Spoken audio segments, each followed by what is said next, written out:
Toimittajat on kyselleet multa koko sen 1,5 vuorokauden ajan, joka tätä mielenilmausta on kasaan pistetty, että paljonko sinne tulee porukkaa. Nyt mä voin vastata heille, että paljon.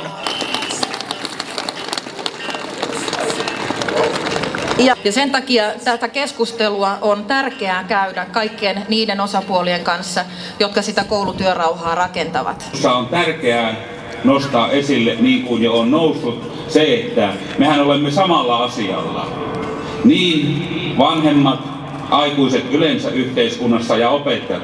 Kaikkihan me teemme työtä sen hyväksi, että lasten ja nuorten hyvinvointi olisi vahva ja he saisivat mahdollisimman hyvät eväät tulevaisuudelle.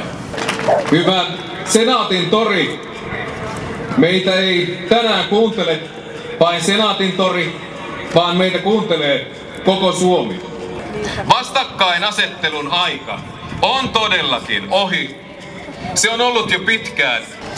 Kaikilla, niin opettajilla kuin lapsilla, on oltava oikeus turvalliseen kouluympäristöön. Poliittisille päättäjille tämä tilaisuus olkoon viesti myös siitä, että koulujen resursseista ei kannata leikata.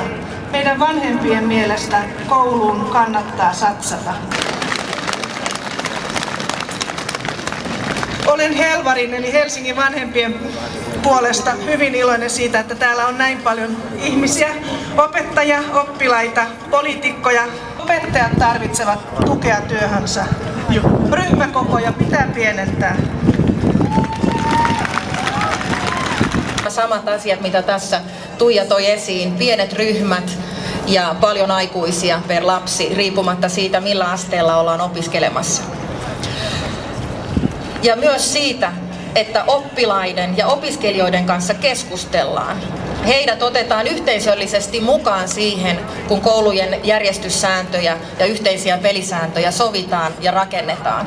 Meillä on täällä Kallahden peruskoulusta Karina-Maria, tervetuloa, ja Markus Vuorela. Koulurauha pitää olla aina sellaista, mikä toimii aikuisten ja myös lasten osaksi.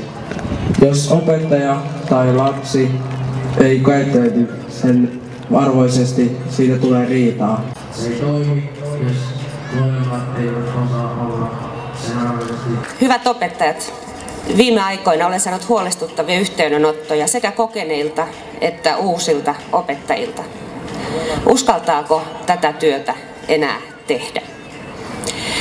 Me opettajat, meillä on oikeus hoitaa virkavelvollisuuksia, opetusta ja kasvatusta niin, että tiedämme saamamme sekä vanhempien, kollegoiden että myös esimiestemme tuen.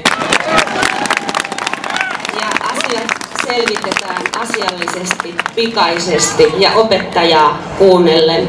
Hyvä johtaminen on meidän kaikkien oikeus ja toivon, että sitä myös käytetään oikein.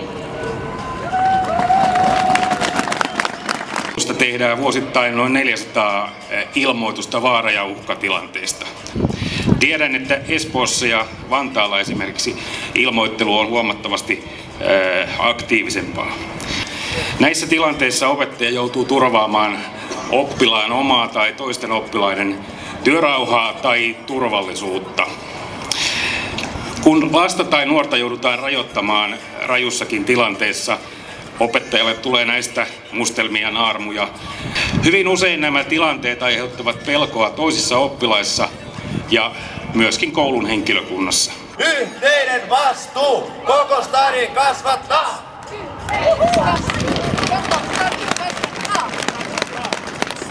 Koulumme ei säily maailman parhaana, jos me emme pidä siitä huolta. Tämä on meidän viimeinen viesti. Kiitos kaikille läsnäolijoille. Kiitos siitä, että te olette tässä yhteisessä talkoossa mukana. Kiitos siitä, että te kannatte huolta koulujen työrauhasta ja olette osaltanne selvästi tukeneet voimallisesti opettajien, koulujen, kasvattajien työtä. Virra